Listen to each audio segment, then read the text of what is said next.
A는 거래은행 부지점장의 수익보장 안내를 받아 금융상품에 투자했다가 환매 중단 사태가 발생해서 거의 대부분을 잃게 되었습니다.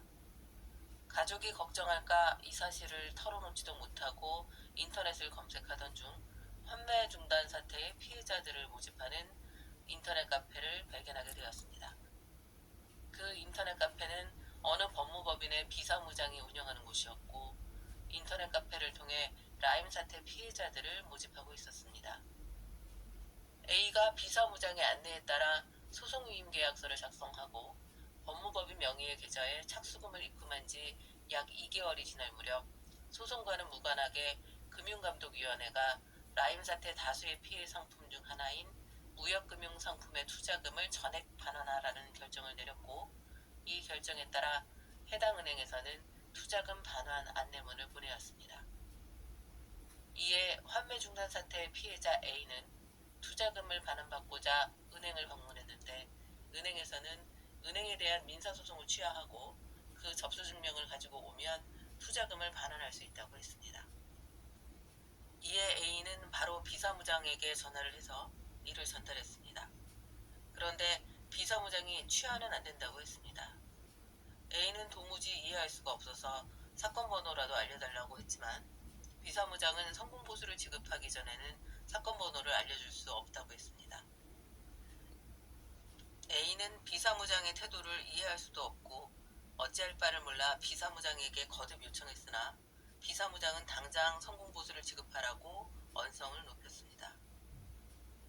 A는 투자금을 반환받지 못하고 자신의 소송사건의 사건번호조차 알아내지 못한 채 일단 발길을 돌려 집으로 돌아올 수밖에 없었습니다. 금융감독위원회의 결정에 의한 것인데 무슨 성공보수를 달라는 것인지 법무법인 사무장의 이해할 수 없는 막무가내 태도는 계속되었고, 그렇게 열흘이 넘도록 A는 아무것도 하지 못한 채 손을 놓고 있어야 했습니다. A는 은행 부지점장의 수익보장 안내에 따라 투자했다가 큰 손해를 본 것도 억울한데, 이번에는 법무법인이 부당한 방식으로 A를 괴롭히고 있어 억울해서 미칠 것 같았습니다. 변호사를 직접 만나서 말하려고 했으나 비사무장은 보수는 전적으로 사무장 본인 주관이라면서 변호사도 만나지 못하게 했고, 계속해서 성공보수 타령뿐이었습니다. A는 우여곡절 끝에 사건 번호를 알아내어 일단 은행에 대한 소를 취하하고 취하 접수증명원을 발급받아 은행에 제출하고 간신히 투자금을 반환받았습니다. 이후 비서무장이 A를 인터넷 카페에서 강제로 탈퇴시키고 A의 전화도 받지 않더니 성공보수와 부가세 770만 원을 지급하라는 내용의 법무법인 발신 내용 증명을 보내왔습니다. 은행에 대한 소송이 소장만 접수된 상태이고 변론기일조차 열리지 않은 상태였습니다. 법무법인의 소송 수행에 의해서가 아니라 금융감독위원회의 결정에 의해서 1억 원을 반환받았습니다. 그런데 약정서에 기재된 성공보수 7%인 700만 원을 요구하는 것은 아무리 생각해도 부당한 청구임이 틀림없었습니다. A는 소송위임 계약서를 다시 면밀히 살펴보았습니다. 상대방과 합의해도 성공보수를 지급해야 하고 소를 취하해도 성공보수를 지급해야 한다는 문구가 있었습니다. 이외에도 이래도 성공보수, 저래도 성공보수를 지급한다는 내용이었습니다. 경우에 따라 7%보다 적은 금액을 지급하는 문구가 있기에 지난번 착수금 100만 원을 입금했던 법무법인 명의의 계좌로 계약서상 최저금액인 200만 원을 입금했습니다. 사실 비사무장의 태도에 질려서 그 200만 원도 입금하고 싶지 않았지만 소장이 접수된 정황을 생각해서 눈을 질끈 감고 보냈습니다. 한 달 후 법원에서 570만 원을 지급하라는 지급 명령이 집으로 송달되었습니다.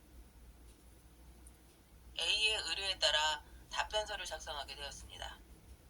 금융감독원에서 무역금융상품 투자금 전액 반환 결정과 관련한 보도자료를 찾아내어 이를 첨부하고 변호사 상담 없이 철저히 사무장의 주도로 소송위임 계약, 보수 결정 및 청구가 이루어진 점을 들어 명의대여 사무실에 부당한 소송 수행 과정에 대해 답변서를 작성했고, 다음과 같이 판결을 받을 수 있었습니다. 판결 이유 1. 피고가 투자금을 전액 회수하게 된 것은 원고의 위임 사무 처리 결과로 인한 것이 아니라 원고의 노력과 무관한 금융감독위원회의 결정에 기인한 것이므로 이 사건 위임계약서에서 7%의 성과보수 지급 요건으로 정한 승소로 보는 경우에 해당한다고 보기 어렵다. 다만 이 사건 위임계약서의 성과보수와 관련한 특약사항으로 성과보수를 산정하기 어려운 경우에는 일률적으로 200만 원을 성과보수로 지급한다고 되어 있고, 피고는 이미 위 금액을 지급하였으므로 피고가 더 이상 지급할 성과보수는 없다.